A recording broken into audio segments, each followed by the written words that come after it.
Before I hit record, we were talking a bit about Calgary, and that was something I wanted to talk about a little bit. What's going on with so many people that I know of or look up to or both.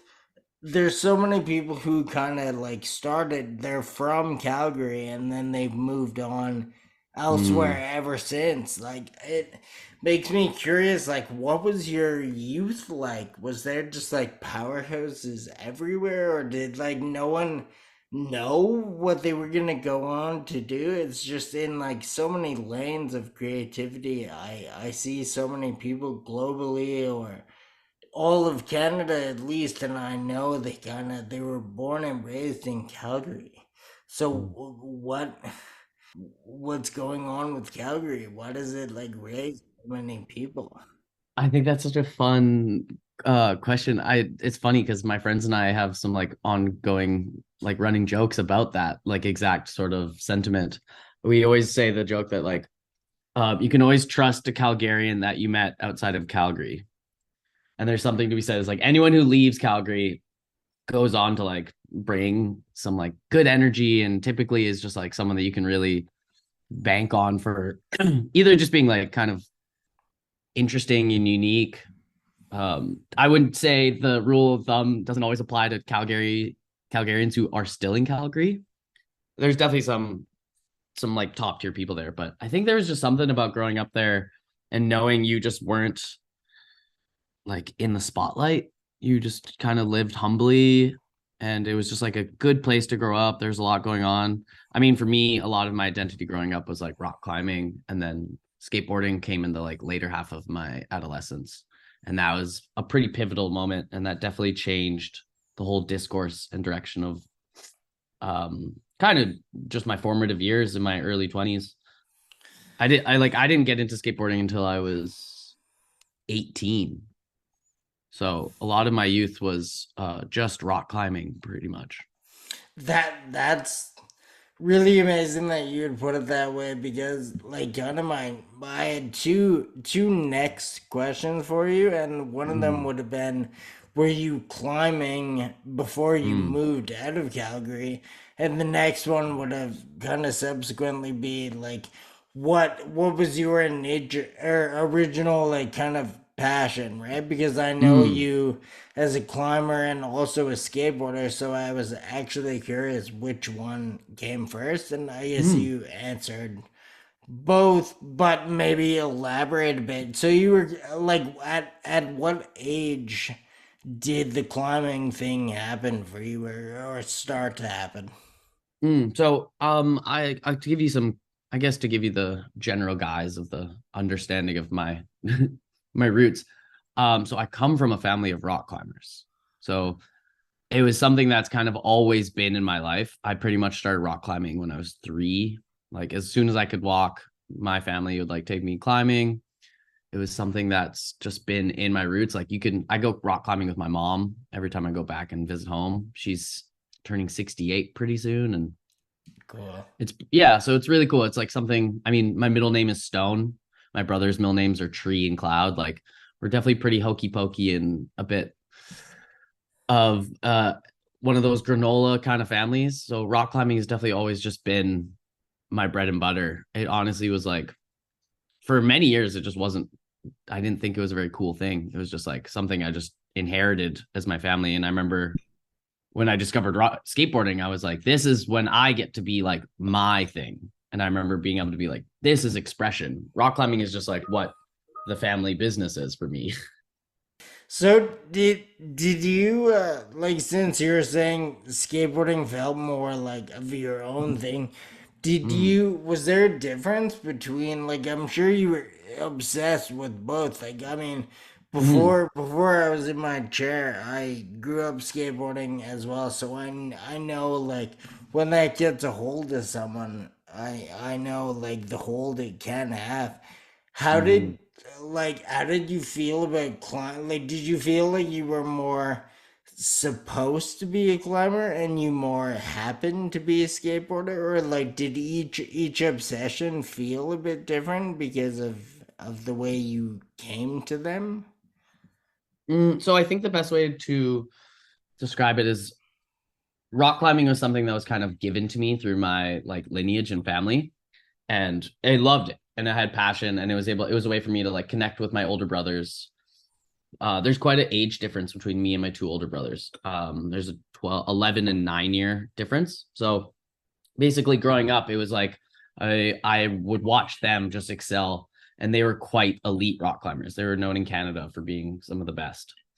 So it was a bit, I had this dynamic where I had these two people, like my older brothers were basically my hero, and also other people's like heroes. Like a lot of people admired their skill and their approach to rock climbing.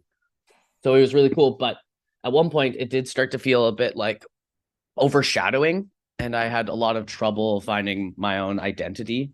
I felt like I couldn't keep up with how talented they were. And I remember when I first discovered skateboarding, I felt like the pressure was taken away, and I felt a lot more ability to just express myself and have fun and seek community. Rock climbing always gave me community, but the sport is inherently a little older. As of lately, it's gone a lot younger, but when I growing up, it was like you were just basically a kid, a youth, and then it was like lots of late 20 or like early 30s to like late early 40s was the demographic of rock climbers. So you definitely were hanging out with like people that you couldn't particularly relate to when you're like 15, 16. So skateboarding was like this punch, this like shot of like youthfulness and just like creativity. And as someone, my mom's a painter, so like creativity was like always in conversation, and just art was a priority in our household.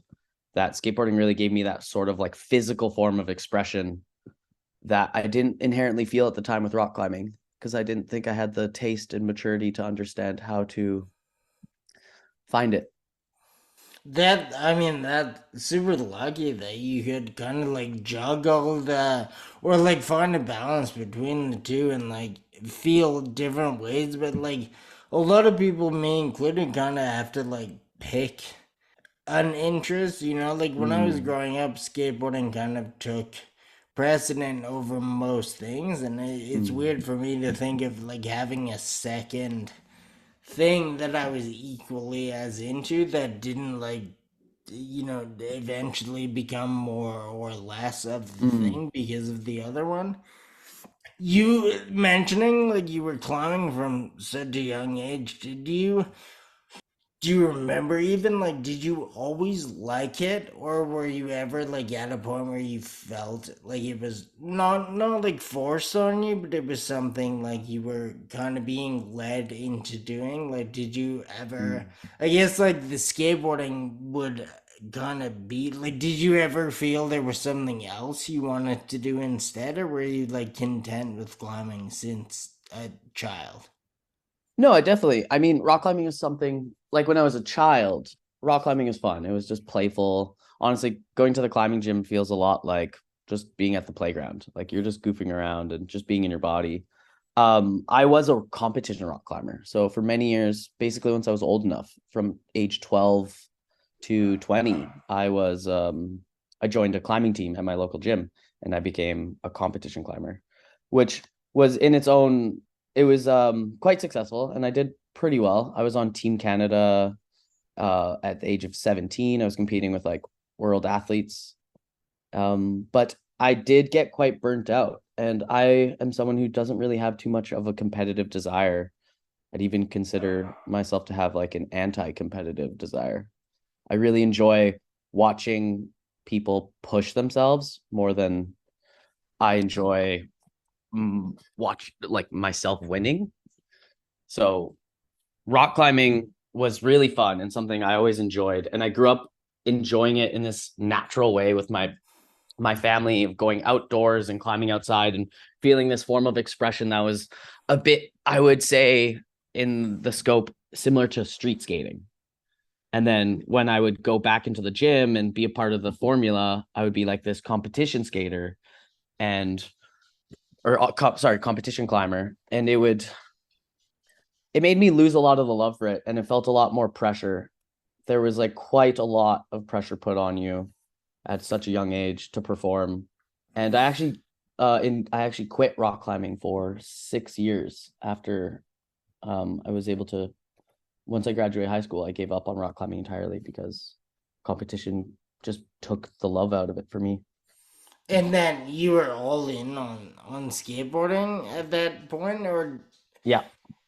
well, like I know what it's like to be a skater, and you kind of like there's older skaters as well, and they, may or may not have a certain influence on a younger skater. I think it's changing for sure, but like even 10 years ago, older skaters are kind of thought of by people who didn't really understand what's going on as probably like an older person, buying beer and stuff for kids at the park, like kind of an older bad influence. Like I'm not really saying that. That's just probably how society sees it for the most part. Mm, But then it's interesting that you would have also said there was an older demographic in climbing at the time, so you would have also had influence from older people.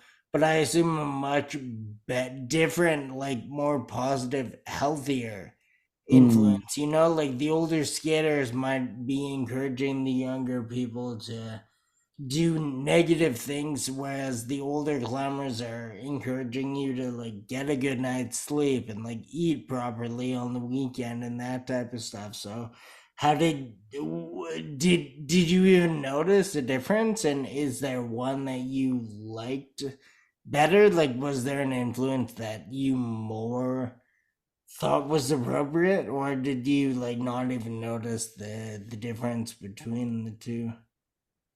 it's funny. I know I definitely knew noticed the difference. Rock climbing kind of gave me this sense of that community will always be there, almost like this like family values, where it's like in the good and the bad, where it's like you can have family that you love, but you also might not totally align with. It gave me this sort of sense of like everything will be all right, and there's people here always, but also gave me this feeling that you might not find your people here right now. And rock climbing at the time when I was growing up wasn't very creative. It was like the people in it, the people, the adults, the jobs they had were very tech. They were very like oil and gas, geology. They were in the sciences, in STEM essentially. And as someone who's just inherently a creative and now working in a creative field, I couldn't find too many people that I could look up to farther down the path that I could relate to. But when I went to skateboarding, I definitely found a lot more people closer to, but just slightly ahead. And that was able to give me a lot of like insight. I feel lucky, like you were saying that like with skateboarding, inevitably the stereotype is that the influence is bad and it draws like incorrect moral values to like teach youth. But Yeah. I mean, to go into some Calgary lore, I feel like the people that were really influential to me growing up and like at least part of my like skateboarding portion were like Kevin Lowry was a big person. I remember he'd like tease me and bug me, but like he would always let me come around and like come over. He like definitely helped me out.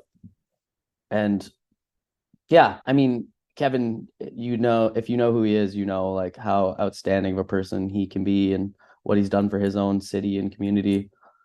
So that was definitely a person that I remember looking up to a lot and being able to not just like seek advice from, but just kind of follow his path. I'm someone who really enjoys being in the act of things, um, and being a part of it, but I'm not one to maybe partake. I remember growing up in like parties and all that and like going and having so much fun and going to that stuff with everybody, but not being someone who really seeked out the desire to drink. And I think that came from the older side of like rock climbing that gave me that sort of like you don't want to drink not because it's like it's bad, but like you want to be able to perform at your maximum level. So you need to like take these steps to be healthy and these things. But then I felt like I was still able to see the experiences and be a part of them in a way through skateboarding, but I wasn't judged for not being in it. I remember if you ask probably skaters from Calgary at the time, like they definitely saw me. I feel like I was a skateboarder to rock climbers and I was a rock climber to skateboarders. I was definitely known as like the healthy fit one at the skate park. It's funny because now, like, I would assume anyone listening probably thinks that's more of a like harmonious meshing of scenes. Like I've been actually hanging out at the climbing gym a decent amount. I just go with friends and like I can't climb obviously, but I just watch what people are doing, and there's a ton of like of the skate climbing crossover. Even when I like had my shop, I would see people come in for boards with like climbing shoes and carabiners, like all the equipment. They were like headed to the gym after this. But back like when you're talking about it, it must have been a lot more rare. Like was it Hmm. embraced between the two, or did people ever like push back in like either subculture? Like did people in skating kind of resent you for climbing and vice versa, or no? I don't think there was any sort of resentment, but there was definitely just like less interest and less embrace. It wasn't really I felt like it wasn't something that was seen with open arms. It was seen more of like rock climbing then was seen a bit more like granola and like MEC, REI, dad hiker. So I think when I would tell people I rock climb, they would kind of just they'd like look at me strange or think it was a little funny. Like the one of the fun examples I will use is like nowadays when you see rock climbing, like you'll see people clip their climbing shoes to outside their backpack, which is like it looks normal. There's nothing weird about it. But when I was growing up, to me, that was like one of those things essentially that we would consider like mall grabbing. Like it was a bit of a signal in the wrong way. Like it was like I would never think to like keep my climbing shoes on the outside of my bag. Like my friends and I would all think that was just like corny or it was just like one of those faux pas moves. Like it was embarrassing. Like I would never want. You're saying, sorry, No like worries. you're saying it's performative, right? Like you guys wouldn't do it because it's too like show offy. No, it's not even. It was well, one, it was like not cool. Like we're rock climbers weren't cool. We weren't seen as interesting and cool. So it was like I would never want to draw attention. I would say it's like rollerbladers go through this. It's like I'm not trying to gallivant that I'm a rock climber. So I would definitely like I'd hide my climbing shoes. Like I would train at 5 in the morning and then I'd have to go to school right after. And I remember like I would beg my mom to like take my stuff so I didn't have to like take it to school or like you just didn't want to draw attention to yourself essentially. Yeah. No, I didn't. I mean, it makes sense now that I'm hearing it, but I've never had anyone like explain that to me before, so I would never thought of the kind of shame factor. Mm. Do you remember like when that changed for you? Was that because like when it changed, did you just were you mature enough to like not think about it that way, or was it that climbing sort of became cool enough that you wanted to put it out there, or like do you not remember like the day you were proud to display shoes? No, I think I do. I mean, I would say I can't say I have an exact like memory for the shoe aspect. Even nowadays, I don't really still do that. Like it's not really my thing. To, but I do remember like I was living in Montreal. I was in second year of university, so I was about like 21, 22, and I was skating a lot. I was still pretty much just skateboarding at this time. Like I'd maybe rock climb like 3 or 4 times a year. I think one of my sponsors, I'd finally dropped my like climbing shoe sponsor at that time because I didn't sign back on to do any competitions. And I remember having this like realization of like a moment. Like I grew up, my brother was sponsored by Outdoor Research, and I remember getting like shells and like jackets, and I would always wear them, but never. I remember going to the skate park and kind of getting laughed at, or not laughed at, like bugged, but just a little bit of just like, what are you wearing? Like, and then I remember living in Montreal and Arc'teryx started being cool, and I like bumped shoulders and hung out with like people like Cheeto and I had some other friends. And I remember my friends kind of cluing in, the skaters being like, wait, you've been rocking these shells. And I never really thought much of them. And I was like, I don't know. They're just like, I wear a rain jacket because it's raining. Like, I don't think into it. And I remember my friends just being like, how do you get these? And I was like, oh, I get hooked up. And there was this like, I remember this epiphany of when I was young and just being like, all of a sudden, this clothing and this like whole form of fashion and functionality that I've just had my entire life, and I've actually tried to like avoid, uh is now being seen as valuable in this other realm. Like I was trying to look like a skater. Like I wanted to wear like hoodies and beanies and like roll up my pants. And then even in climbing, we would do that. We wanted to look like skaters. Like Stussy and Carhartt was like kind of the uniform. Like you would wear double knees to rock climb, which is like inherently sounds not performance apparel at all. But there was like so much desire for us to try to express ourselves and just feel good in the clothes we wore. And like skateboarding, of course, was like the palette. Like there it was the coolest thing. So as climbers, like a few of my friends and I, we would definitely try to look like that. And I remember that day when it felt like the switch happened and it was like skateboarding was like pulling influence from climbing. It like, I guess, how do you feel about the whole like popularization of all that stuff? Because it's, again, people listening probably think it's insane that at one point it would have been kind of frowned upon to wear like a tech jacket to the skate park, because now the kid wearing the tech jacket at the skate park is the coolest kid at the skate park. So Mm. what do you, are you all for it, or do you feel like people have kind of like co-opted like what you were always into? Like what's your personal view on that?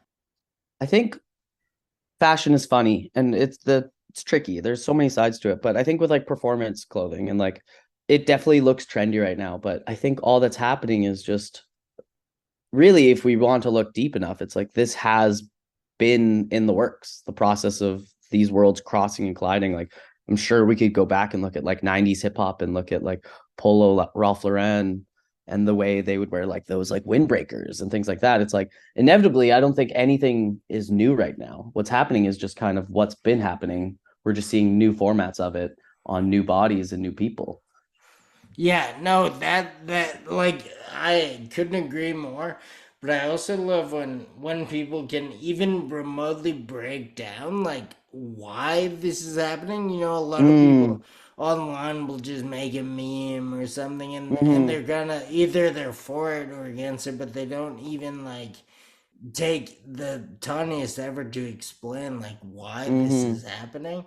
So I get like, do you, like, would you say that like skateboarding was the catalyst to popularizing all of this gorp stuff, or like where, I mean, obviously it's, I think it's as funny as you do, because kids are always like, the other day someone was telling me that, you know, like, it was so smart of Solomon to make the XT6 last year, because it was like on trend with what was happening. But that shoe was Mm, launched in 2011, and mm-hmm, people don't know any of the backstory. So it's like Arc'teryx, all these companies have been around for decades, right? But kids mm-hmm. might think they just came out. Like, what would you attribute the new, like, the wave of all of this stuff? Like, can you trace it back to any specific thing, or is it just happening and it's too big for anyone to really intervene at this point? No, I think a lot of it has to do with like skateboarding. I think honestly, it is the shell is the uniform of the outsider, and that encapsulates nature and city. The urban environment and nature is like necessary to like survive. Like I think the skater, the graph kid, the like hip hop, all of that. We were kids of the streets. We're like urban city kids, and we needed like armor essentially to help us navigate this like tough world when you're in your youth and you don't really have like you're coming from all different worlds. Some kids have like a hard time at home, some kids like are transient, and then some kids come from good places. It was this like uniform and this like format for us to wear something that one signifies that we're all kind of on the same page, and two, it like would protect us. Like it literally it I see it as something that makes people feel capable. And I still have this same sort of thought and sentiment towards like the way we see like brands like Arc'teryx and other large like hard shell companies making stuff. And it's the reason there's so much love for it is because that it's like it gives you capability.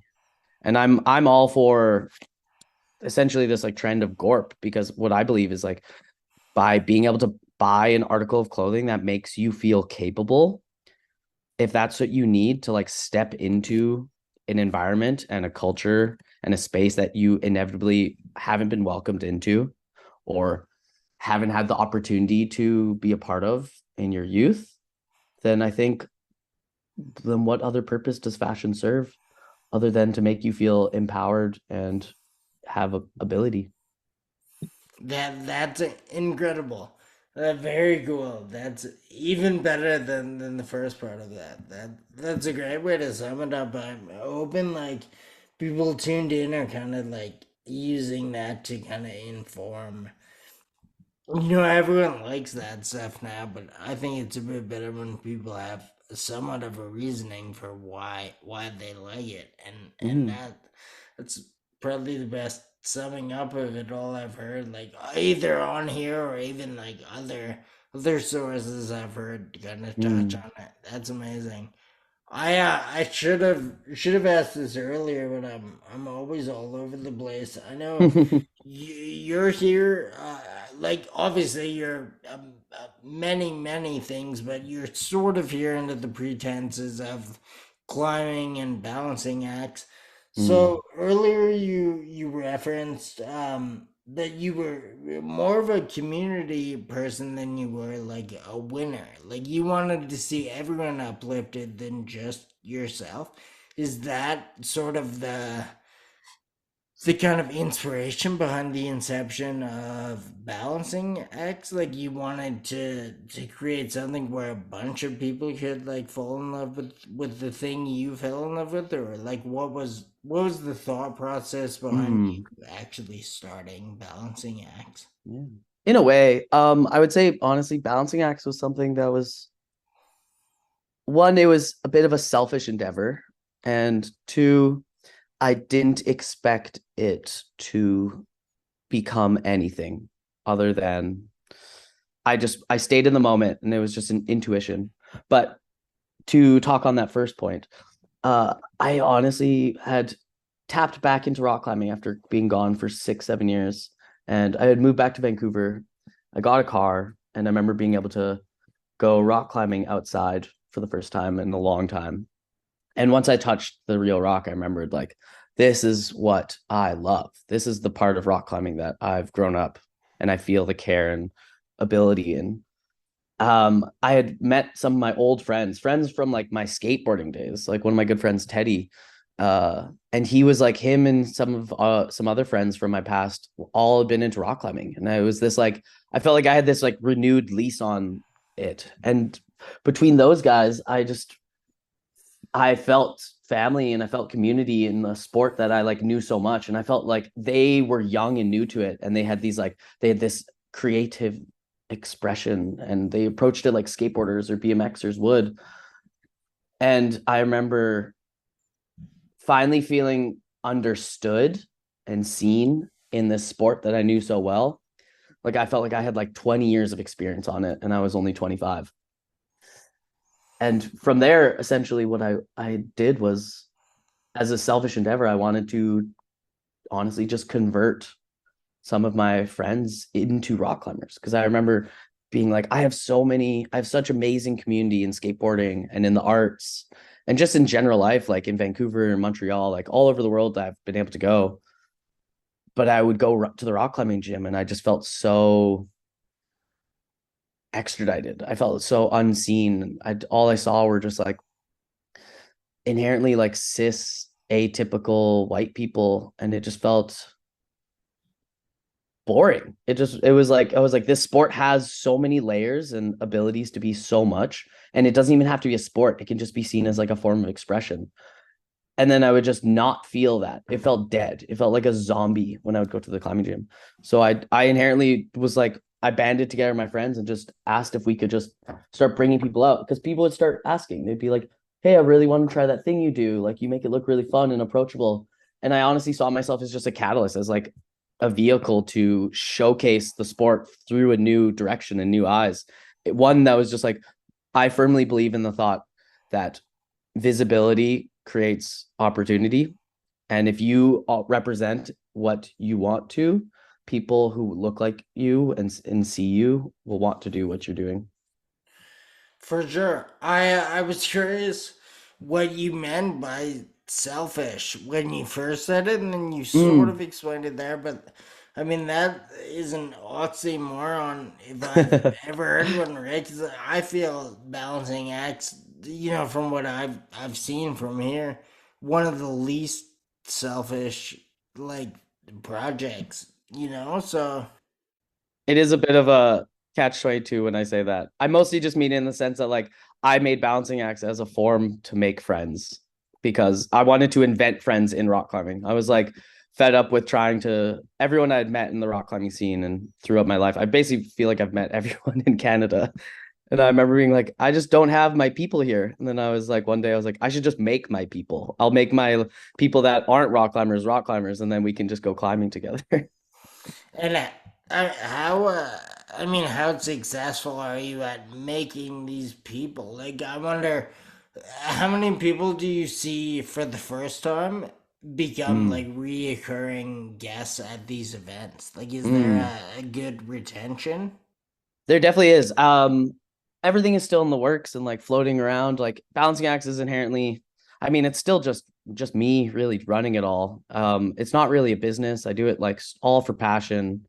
It's just kind of going with the flow. There's so much like support from friends and community people that I can't take all the credit, but yeah, I'd be amazed. Like our board meetings, which are at our shared space at Alterior, which is like a studio here in Vancouver. I built a little climbing wall, a really little rinky dink climbing wall. In the grand scheme, it sucks.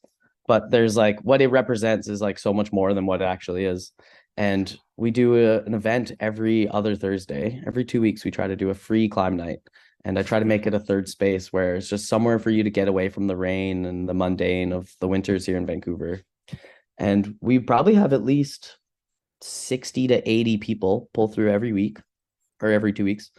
And I would say 15 are at least people who have never approached rock climbing before. So when they come, we have all the equipment, we have shoes, everything. So all they have to do is just show up and come as they are, and we can support them in their endeavor. I'm a firm supporter and believer in like the long game, and I like to create a space where you don't have to climb on your first attempt. I want you to actually want to do this. The idea is that like I don't need to make people rock climbers, and I see it as like if everybody tries it once, that's great. And then the people that it filters down to try it twice and thrice and go on and so on. Some person is going to find that this is their thing. Because I firmly believe that you don't know what your things are until you've tried them. And a lot of it's about how you're approached and you're shown it. Yeah, no, I agree for sure. I'm wondering, is there anyone like I don't need like names or specifics, but have you Mm. seen anyone through the whole process? Like, did someone start coming when you guys first started, or when you first started balancing acts? Is there anyone that's like still at all the events? Like you've seen go from like a first time climber to like a relatively active, like consistent climber. Yeah, there's actually it's a great question. There's one kid, his name's Darius, and I remember his first time ever coming. He just stumbled into the shop, I think, because a friend recommended it, not on climbing, but just on like to check it out because of the clothing. He was really young. I think he was like 19 when he first came in. Didn't know much. He was like a student, lived out in the suburbs, and like saw the climbing event and was like, this is really cool, and started coming. And it's been 2 years now, and Darius is probably one of our biggest volunteers. We actually just sent him on a trip. One of the side projects I've been working on is this exchange program. I've been working with some friends and Arc'teryx people down in LA to essentially like pick two people and give them the opportunity to go rock climbing in climates that they've never had the opportunity to. So we actually just sent Darius to Joshua Tree for a week and took him climbing and gave him an opportunity that he never could have imagined having. So it's like, yeah, essentially 2 years ago, he didn't know what rock climbing was and had no interest in it. And now he loves it. It's like it's his lifeline of activity. That's amazing. And I mean, based on how you've sort of self-described throughout this talk, that probably means more to you than most of your other accolades in the sport, right? Like having Most him go on to do Mhm. that is probably more to you than winning a competition or getting a sponsor or whatever. Yeah, it's very gratifying. I mean, that's what I love about it. It's just like I just want people to have that innate desire for it. I really see it as like a canvas for expansion. And rock climbing has taken me to some crazy corners of the earth. In the same way skateboarding has taken me to some like nooks and crannies. I think it is a vehicle for expression. I think what can happen for a lot of people is ego gets wrapped up in it and they see it as like a desire to make achievements and accolades. But one of the things that, and I think this is a core value from my childhood and my family teaching me, was that rock climbing is a lifelong thing if you want it to be. And if you connect with it in some healthy values, you can use it as your format to see the world from a very beautiful perspective. I mean, I agree with you so much on everything you're saying, but mostly I love the idea of like there being way less ego involved. That's one of the Mm-hmm. things that I'm gonna really like falling in love with right now. I go to the gym with all my friends, and everyone in there is kind of, they're on the same level, not maybe not of climbing skill, but of like, I like it because two people will climb, two people hang back. I always have someone to talk to. But then no Mm-hmm. matter what we're talking about, whoever is kind of in the vicinity is just in the conversation in a good way. Like they're not eavesdropping and like trying to get in. It's just like everyone's talking. There's no like small talk intros or anything. It's just like you feel like you grew up with all of these people, and that's one of the things that I constantly say to my friends. There's no ego with it, which would, I mean, again, I'm saying what society thinks is not my experience at the skate park, but people think there's like tiers of coolness, and certain people don't talk to certain people at the park, and that can be a bit true. I don't see that carrying over to at least indoor bouldering at all, Mm-hmm. right? So knowing that, I look at when you do like recap videos or like posts kind of summing up the weekly events at Alterior. I've never like, I waste a ton amount of time scrolling on the internet. I see events all over, and I think maybe like a balancing act event gives me maybe the most like FOMO I've ever felt. And like I don't climb, don't live in Vancouver, and I just see it and think like I wish I could have like gone there, because I Mm-hmm. can tell that the climbing is the main focus, I guess, but there's people hanging out and talking and sharing ideas and taking photos and introducing one another. Like, there's so much more that would go into that event, and that is, long story short, because I feel like everyone's ego is kind of checked when they like go into the gym or go into climbing. Yeah, climbing is one of those things. I mean, there's so many sports right now. We're really in an era for this one hyper focused style of activity. And the best way for me to describe it is it's an individual pursuit that is nurtured through community. So like skateboarding, running, rock climbing, so many of these right now are having their moment. We're moving away from this sort of formal team sport where it's like it's important for you to be a team player because as we work together, we all will succeed and win.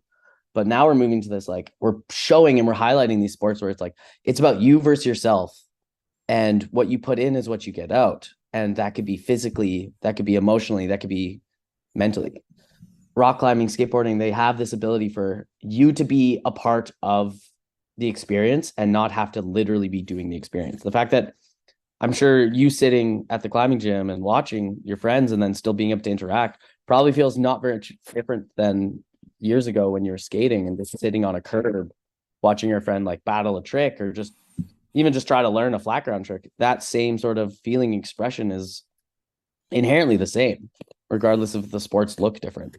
Yeah, it feels 100% the same, and that's when I look back at that time in my life as some of my most fond memories, which is why if I can get the same feeling now years later at the gym instead of the skate park, then that's kind of why I Mm-hmm. seize the opportunity to feel like that. To me, it feels exactly the same. I was just gonna say one of the things you touched on, yeah, a portion of why I try to make the balancing X events the way they are is that I really care about energy. Like I don't actually think it matters if we climb. I always like when I do the outdoor events in the summer, I always like have a bit of a speech I give, and the speech is that um you're already rock climbing, regardless of if you even touch a rock today. If you want to go collect sticks and stones or do whatever you want out here, you've already been a part of the experience of rock climbing because the energy that we create and the act of just going out is the sense, regardless of what you physically achieve today. Are there people that come out to the events that actually don't like even attempt to climb? Yeah. There are people who just come. I remember there's some friends who come and they actually just like, I remember last summer, one friend came and she just made a whole DJ set. And then she went and played it that night. And it was just, she loved it. There are people who like knit. Last year, there was a good group of friends who came and did some beadwork and made some beautiful earrings together. And yeah, honestly, that's the idea. I really don't care if you put on rock climbing shoes and climb a rock. The idea is that it's like I want you to be able to just feel comfortable in this space. And the one of the things I love about rock climbing, and it's not has literally has nothing to do with climbing, but it's the ability that we can sit in one place in nature for an extended period of time and just monitor this one thing. And that one thing is essentially we just are looking at a rock. But there's so few outdoor sports or activities where you're just still in nature. Hiking is this like concept of like movement and passing through. And I firmly believe details show themselves at the speed you move. This is something that I learned from photography and like my art side. But essentially the pace you walk at through life will showcase different aspects and details. So what I love about rock climbing is this sensation of like you are going to be physically capable and physically active, but you are staying in place. You're not moving. And when you stay in place long enough, you things will show themselves to you. You're saying in sport, it's rare to kind of be fixated on one thing. I think that extends beyond sport. I think in life in general, it's Mm-hmm. really rare to stay in one spot, whether like no matter what the purpose is. So it's equally, or I mean, it's exponentially more incredible that it can be like that. You and your colleagues whatever can take the time to kind of be in one place just thinking about like one thing. It's Mm-hmm. really one of the rare occurrences too, like people I mean, I'm not saying you personally are on your phone all the time. Like, people are just tethered to these things, right? But it's impossible to be on your phone and climb, right? It's like almost scientifically Mm-hmm. impossible. So it must be a nice escape that way as well. Yeah, it's a bit. There's something to be said about just like the one thing I love about rock climbing and skateboarding as in juxtaposition to each other is that skateboarding gives me like this sense of like like floating and I can feel weightless and just like I feel my body to be able to just like move through time and space and I'm really talking it up, but it like in its best moments, it can have that feeling. But the thing rock climbing can do that skateboarding just can't is it can give me this sense of like, it also gives me a sense of floating, but it just is so enamoring to just be outside, fully encapsulated by nature, like surrounded and consumed by it, but be focused on something that comes from like inside your body. So you have to dig deep to feel capable of accomplishing something. You really tune in. It feels like you're literally listening to the heartbeat of every muscle in your body. When you're climbing outdoors, sorry, just when you said listening, I thought of kind of a, a boring basic question, but do you have a soundtrack? Like, do you guys listen to music while you're doing it, or do you need to like be aware of everything happening around you?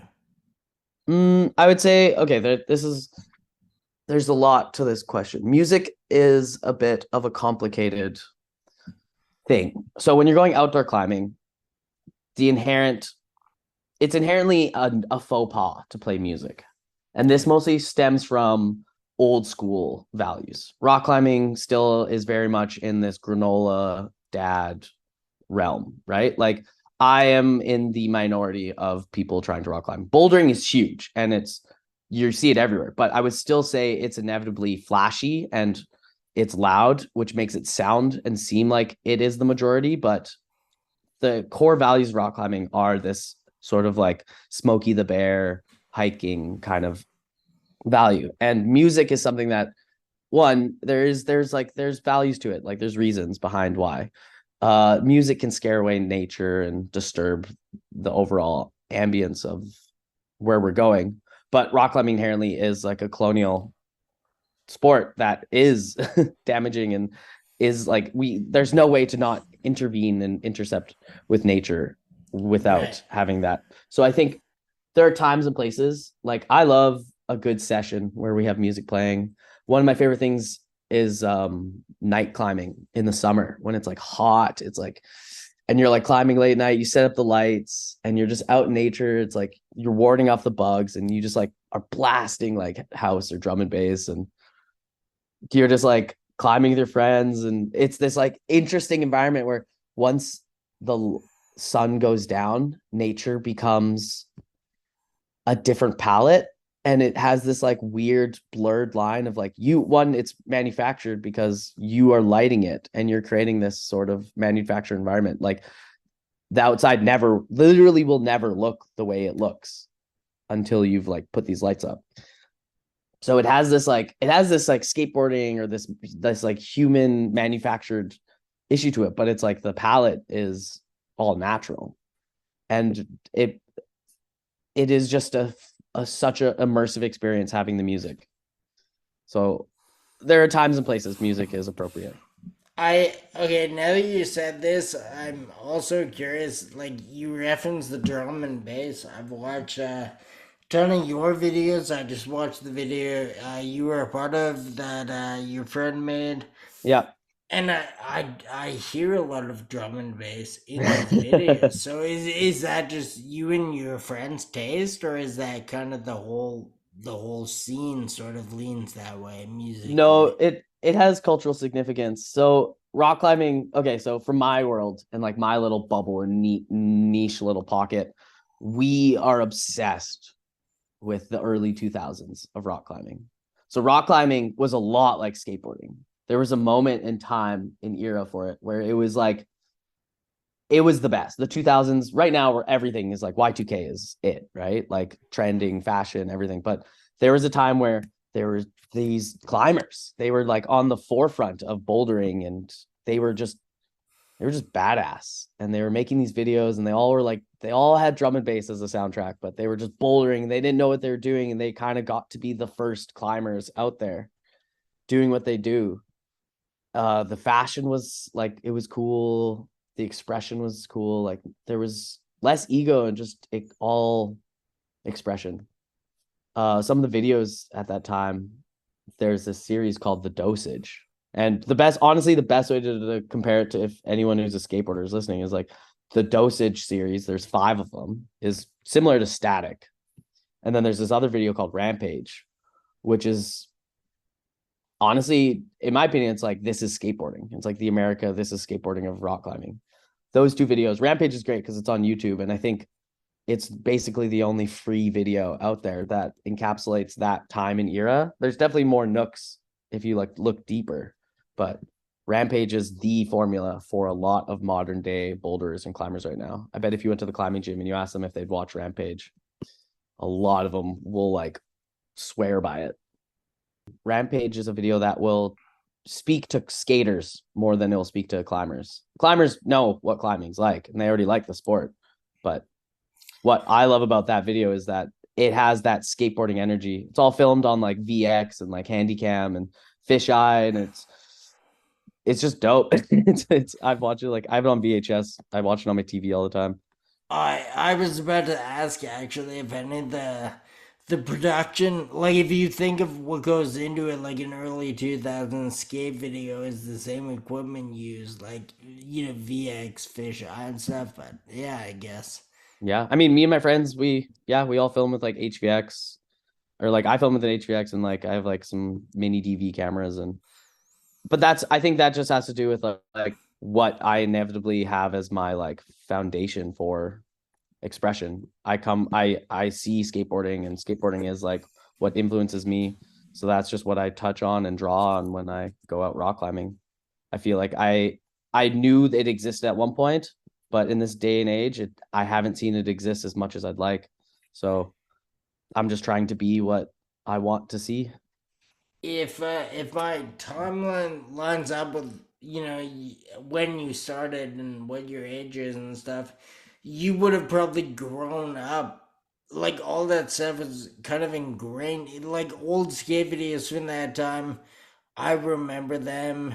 I watched them so many times that I couldn't forget them even if I tried. So all that, I think that's maybe why I'm into like film Mm, photography, MiniDV, all that stuff. I always tell people I know it's trendy right now, but I don't like these things for the trend.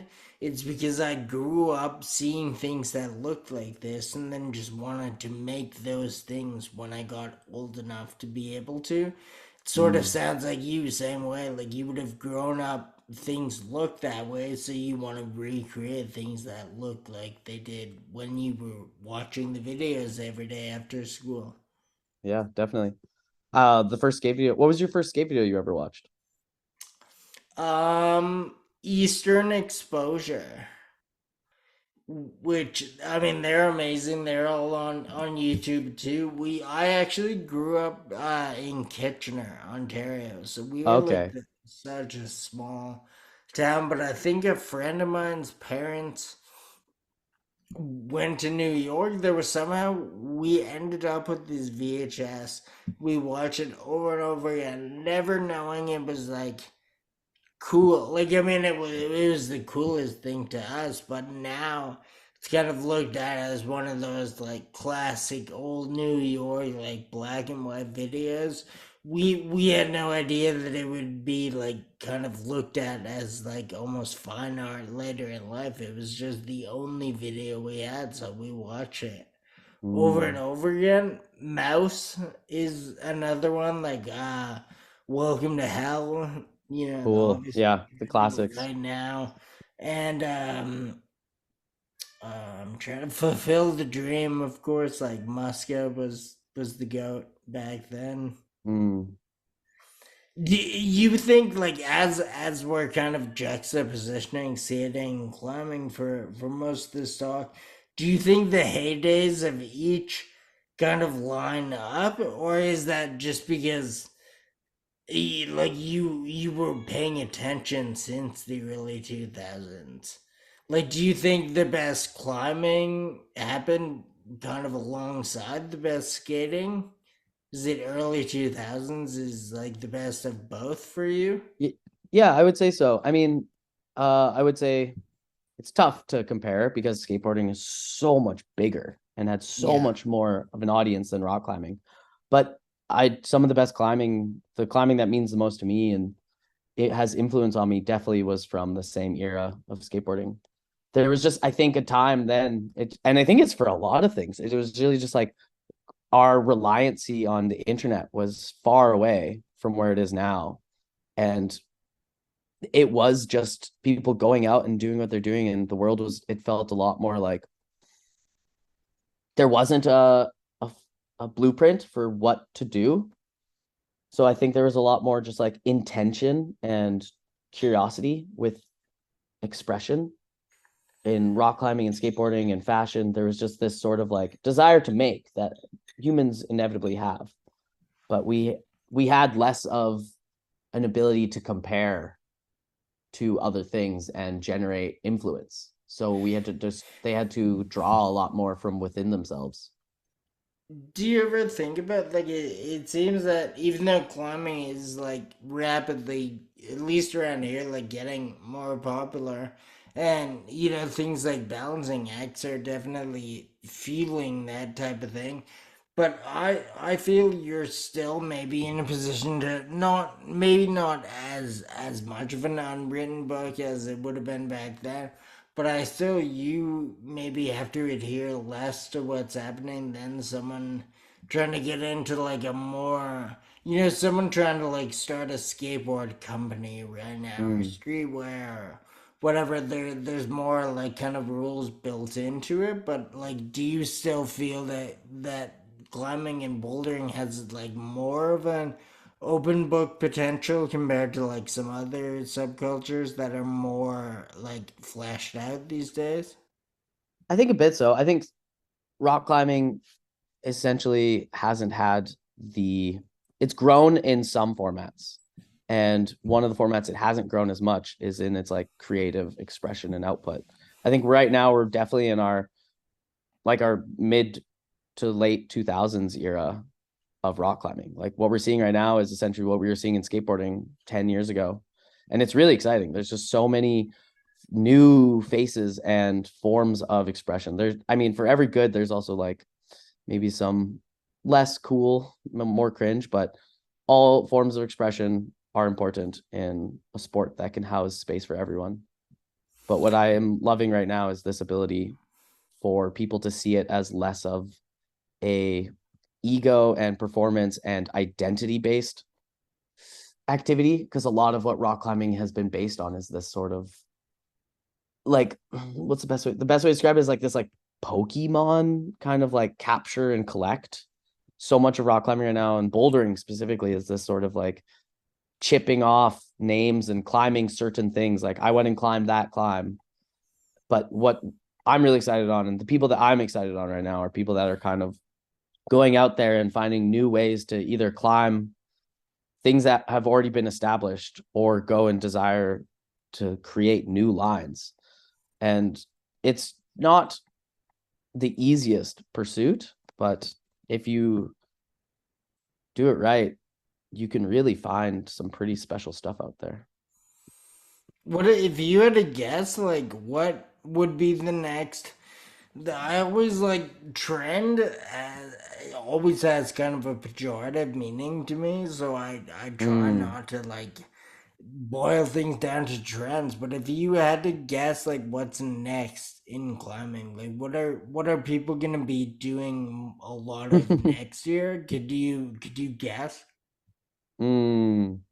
I have some things, but I would say mm, rope climbing. I think rope climbing's next. And no, I mostly believe that because bouldering is very approachable. And the great thing about bouldering is it's something that anyone can kind of hop into and hop out of. It's very low stakes, but I think for people who are existing climbers right now, especially boulders, they will start to realize the desire for like more fulfillment. Once that initial like honeymoon phase will fade off, they'll start seeking out deeper ways to get that sort of high again. And I think once they touch into rope climbing and even more so into like trad climbing, which is like big wall climbing or like placing gear, they will find a new form of adventure and expression that isn't so much based on physical achievement of like, I climbed this grade. They'll just be like, I went up that line on that wall and had to place this piece, and it made me shit myself. Like it was scary. And they'll find adventure in the presence instead of in the post achievement. No, I obviously it's not. I don't want to pit one against the other, but you like it sounds like you like outdoor climbing much more than being like confined to the indoor gym. Is that right? Definitely. Outdoor climbing to me is climbing. Indoor climbing is something that essentially is like, I mean, this goes back to like my generation. Rock climbing gyms were invented solely to just for people to like weather the storm until the season opened up again. Like what I like the climbing gyms I grew up in, it's crazy how much has changed in a short period of time. But I would say rock climbing in the last 20 years has moved so fast in the quality. Like the your approach to a climbing gym and what you get to see when you walk in, what I have to deal with is a lot more punishing. Like we crash pads didn't exist until 25 years ago. Like my brothers even went and rock climbed using towels, or like they would drag out a mattress to the woods and they would like put that under a rock because there literally just wasn't technology to protect you. A lot of people would just like go and climb and land in the dirt. They would just slam. And like the climbing gyms, I had a climbing gym and it was like turf or like rubber pellets, like the same stuff you see at a playground. Like that's what my climbing gyms growing up looked like. Do you think, like, I mean, neither of us want to promote injuries or anything, but do you think those, like, that environment bred, like, tougher climbers? Like, do you think because, like, you could get hurt more easily, did that kind of force people to stay on the wall more? I wouldn't say like, it gave you ability to stay on the wall more, but I think it just inevitably like created more commitment, and it was just the environment. Diamonds form under pressure, as a way to say, um, a simple analogy. I think the ability to perform under worse conditions gave people more intention when they moved. But in juxtaposition to that, now having like these facilities that are so much more, they're safer and more approachable, is one, it opens the door for other people to get into it, so this like sense of gatekeeping is taken away. And two, it like the strongest climbing is happening right now. We are literally living in like an era that was unthinkable 15 years ago. Climbing is at like the grades, and what's being achieved now is like out of this world. So I do think it's a catch 22. Like, yeah, maybe it made some tougher climbers, but you can't knock what's happening right now. What's happening right now is some of the most impressive stuff the human body has ever seen. Okay, that's the nice to hear you say too, because I talk to people, not so much climbing, but involved in a lot of subcultures that have kind of either like paid attention to the history of it or they were actually a part of the history of it. They aren't as open or positive about like the way it's going now, and like the other subcultures too kind of get more popular out of nowhere, and then people kind of hate on it or kind of like Mm. poke fun at the direction of it. But it sounds like you have good head on your shoulders and you're like into it, which I kind of feel some people like spend more time complaining about what's happening than actually like doing anything to change it or just being a part of it before it fully changes, right? So it seems like maybe you're more healthy and more in it instead of fixating on what may or may not be going wrong as the whole culture grows. I think a lot of those thoughts and feelings people have are inherently a general thing that happens in all sorts of cultures. But I think it stems from a sense of fear of losing position. In the same way that it's like as we get older, we sense this fear of being out of touch or not being present in the position we previously were. But what I think it really is like it's a fear and a sense of ego. And if you're able to take a moment to reflect and step out of those like boundaries, you realize that it's like you never owned this thing. None of us ever owned it. All we got to do was just be a part of it. And to have the ability to like have influence and grace in there is such a privilege in itself that I never try to feel like I own anything about this sport.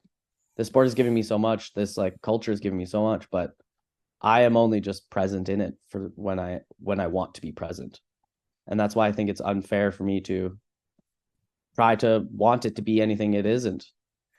That's incredible. One of like when I was growing up, one of my favorite like kind of photo books that kind of informed everything about how I basically live these days. The title of that book is "We Didn't Invent Anything," and I always I try to live by those words when I can, and it sounds like it's sort of the same sentiment, right? Like Mm-hmm. you're lucky to be part of something, but it was all kind of happening before, before someone and after someone. It'll be happening, but you're Mm-hmm. in it right now. So I mean that resonates with me. Mm-hmm. I usually I ask whenever I get someone on here, one of my like go-to questions is kind of what led you to this thing. Like, if I have a painter on, I like to know like when they decided they were a painter. But it sounds like you were literally born into all this. But you referenced, you didn't start skating until you were 18. So if I can ask the same question but apply it to that, like what at 18 drew you to skateboarding when you already had something that you've been doing for 15 years, right? Like what was so Mm-hmm. strong about skating that it could kind of like distract you from the initial obsession of climbing? I think it was just opportunity. I'm skateboarding was something I always thought was really cool, as any young little teen boy probably did. I remember seeing it and always wanting to do it, but so much about opportunity or so much about entering something is a mix of being shown and having access. So when I was in high school, I had finally met some friends and I felt like they brought me in, and one of the things they did was they skateboarded, and it felt like I was given that pass, that chance to try this in like a nurturing way. And that's one of the core values that I really tried to bring into balancing acts, was that sense of like, it doesn't matter if you're good or bad at this, like you're gonna be bad. Like everyone's gonna be bad at something their first time. But I wanted to give people that sense that they're just welcome at whatever skill level they are. And if they want to get better, they can get better. If they don't want to get better, they don't have to. And that was essentially the approach I felt when I had entered like skateboarding. I felt like I was given this space to just be, and I didn't have to fake it or show up in any way that was other than just myself. And just out of curiosity, how long were you like kind of marinating on the idea of skateboarding? Like, were you between 15 and 18, like really waiting until you had some friends that could like show you that world, or was it more like instant than that? It was pretty quick. It happened pretty quick. I would say, like, I remember my older brother, I think he like had a longboard or one of those like short boards with soft wheels when I was like 12. And I remember riding it on my butt and then slamming and then being like, okay, I don't know how to do this. And I think that was my only like interaction with it. And I remember just going back into rock climbing. And then when I was in high school, I just had some friends who skated and they helped me get a skateboard. And it just seemed to happen pretty naturally. I remember just going at it, and I'm a bit of a foolishly ambitious person. I remember just going to the skate park on my own and then like just being naive to it all. And I think at first I definitely was clowned on a bit and people thought I was goofy because I would show up and I just didn't really know much. And like you can ask some friends, I was just like this kid who would just push so fast, Mongo, and just had no idea what I was doing, and I would just go full tilt at things. Rock climbing gave me this sense of like confidence in my body that I think translated to skateboarding really fast. But probably to my own fault, like I definitely would slam a lot. I didn't know anything. I didn't really know the fundamentals, but I know I had no fear. So rock skateboarding was something I was able to pick up pretty quick because it was like felt like the other side to a coin, like from being a rock climber. Rock climbing is so anaerobic, and so much of it is about harnessing focus and trying to be in your body. And skateboarding is so much about anticipation and submitting your body to movement that they felt like they had these opposite feelings. And it just felt so natural to do. It felt like it gave me something that I didn't have from the other one. I wonder too, like hanging off a mountain has got to be a lot scarier than jumping down some stairs, right? So I wonder if the skateboard just seemed like light work compared to like what could happen. Yeah, maybe. I mean, I still am way more afraid of jumping down like a eight stair than I am like being 100 feet up. But I think that's just like my relationship with rock climbing is like made me have a lot less. Like I just don't have a fear of heights. Probably it's probably going to be my downfall. Hopefully not, knock on wood. But I just inevitably am not afraid of heights. But skateboarding is like I definitely have like fear at things. Like committing is hard. It's never going to get easy. But I love that there's like moments like that because it's something that's like far and few between in rock climbing for me to go and get that sense. So I really love that I can go and do something like skating and like just feel that sense of having to talk to myself internally and be like, let's put that trust back in. Like, let's do this. You got this. I've been having that a lot with snowboarding lately. This is my first year I've ever started snowboarding. Um, and it's like been a whole new lease on that. Like being like, yeah, I know how to skateboard, but snowboarding is like you go 3 times as high and you go 3 times as fast, but it's technically the exact same thing. And I've been having to like have a lot of conversations with myself about commitment. And it's in everything. It's just exciting to have that relationship. What has hurt you more, physically, not emotionally? Skateboarding 100%. I've definitely taken more injuries skateboarding than any sport. That's a I actually would have expected the other. I thought maybe more constant injuries with skateboarding, but maybe like one more severe one climbing. I don't would I've taken either I of these. I've taken some pretty good slams. I'll send you this clip later. I fell like 30 feet and I missed the pads and I just land on a rock. I like the hold broke mid climb. It's a funny clip, but And honestly, you were okay. yeah, I mean, yeah, I'm a pretty physically strong guy, but I definitely like bruised some ribs and I was all right. But honestly, rock climbing is really safe if you do it with like some education and the right equipment. It's such a safe sport. I mean, the fact that my mom rock climbs 3 times a week and she's almost 70 is just like a testament to like how long term that sport can be. One, we have ropes, and two, there's crash pads. Like it can be hard on the joints and like it has these micro injuries. Like I've like pulled tendons in my fingers and I've done these like micro nuanced like injuries that yeah, they hurt, but like any typical person probably wouldn't even know that they have that sort of injury going on. Rock climbing gives you this like it like you talking to your body in a way that you wouldn't get from other things, if that makes sense. Like I know exactly how like 1/3 of my index finger feels. Do you, does like knowing that type of stuff, does that help out with skateboarding? Like, does it like teach you ways that a body works and how to move and in certain things because like climbing is Most pretty definitely. Yeah. ballet and so is skating if you want it to be, right? So I could see how that might inform. Actually, I can kind of see how they both would inform each other, maybe depending on like which way you're looking at it.